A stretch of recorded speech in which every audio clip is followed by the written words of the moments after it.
ইবাদত কবুলের প্রথম শর্ত হালাল উপার্জন। অথচ বাস্তবতা কি?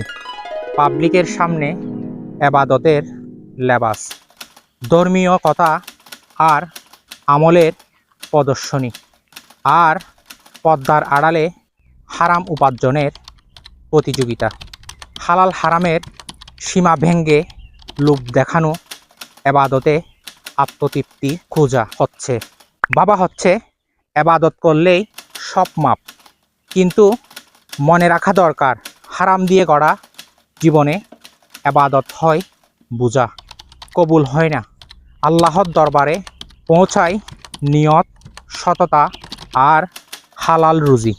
নিজেকে প্রশ্ন করো, আমি কি আল্লাহকে খুশি রাখতে ইবাদত করছি, নাকি মানুষকে দেখাতে? কারণ মানুষ হয়তো হাততালি দেবে, কিন্তু কবুলিয়তের সিল দেন শুধু আল্লাহ। মহান আল্লাহ সুবহানাহু ওয়া তাআলা আমাদের প্রত্যেককে হালাল উপার্জন করার তৌফিক দান করুক। আমিন।